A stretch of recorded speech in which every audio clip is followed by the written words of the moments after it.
윤 대통령 탄핵 심판의 모든 변론 절차가 마무리되면서 이제는 헌법재판관 8인의 결정만 남았습니다. 철통 보안 속에 재판관들은 오늘부터 전원이 모여 의견을 나누는 평의 절차에 들어갔습니다. 보도에 구나연 기자입니다. 윤석열 대통령의 정치적 운명을 결정할 헌법재판관들입니다. 한 명이 공석이라 모두 8명입니다. 재판관들 회의실에는 도감청 방지 장치가 설치돼 있고 밀착 경호도 이뤄지고 있습니다. 철통 보안 속에 재판관 전원이 모이는 평의가 시작됐습니다.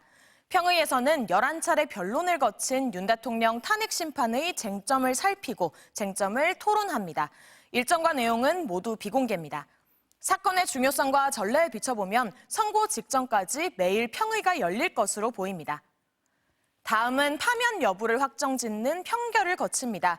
이 사건의 주심인 정영식 재판관이 먼저 의견을 내고 최근에 임명된 재판관들 순으로 의견을 표시한 뒤 맨 마지막에는 문영배 소장 권한대행이 의견을 내는 게 관례입니다. 평결 내용을 토대로 주심인 정영식 재판관이 다수 의견을 기초로 결정문 초안을 작성합니다. 만약 주심이 소수 의견을 낼 경우에는 다수 의견을 낸 재판관 중 한 명이 초안을 작성합니다. 평의와 평결, 결정문 작성의 3단계를 거쳐 최종 결론까지 2주가량이 걸릴 것으로 보입니다. 노무현 전 대통령은 변론 종결에서 선고까지 14일, 박근혜 전 대통령은 11일 걸렸는데요. 선고 날짜는 노 전 대통령은 사흘 전에, 박 전 대통령은 이틀 전에 공개했습니다. 두 전직 대통령 탄핵 심판 선고가 모두 금요일이었던 만큼 3월 7일이나 14일 결과가 나올 수 있습니다. 변수는 있습니다.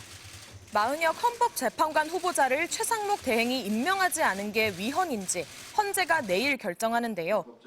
헌재 결정에 따라 마 후보자가 새 재판관으로 합류한다면 헌재는 구인 완전체가 됩니다. 다만 마 후보자가 윤 대통령 탄핵 심판에 참여하면 변론을 재개해야 해 선고가 늦어질 수 있습니다. 하지만 관례에 따라 참여 안 할 가능성이 높다는 관측이 많습니다. 탄핵 심판 선고 효력은 즉시 발생합니다. 기각되면 윤 대통령은 바로 직무에 복귀하지만 인용되면 즉시 파면됩니다. 파면하려면 재판관 6명 이상 동의해야 합니다. 파면되면 차기 대통령 선거는 60일 이내에 치러야 합니다. 선거일은 최상목 대통령 권한대행이 정합니다. 5월 중순 장미 대선이 유력해 보입니다. MBC 뉴스 구나연입니다.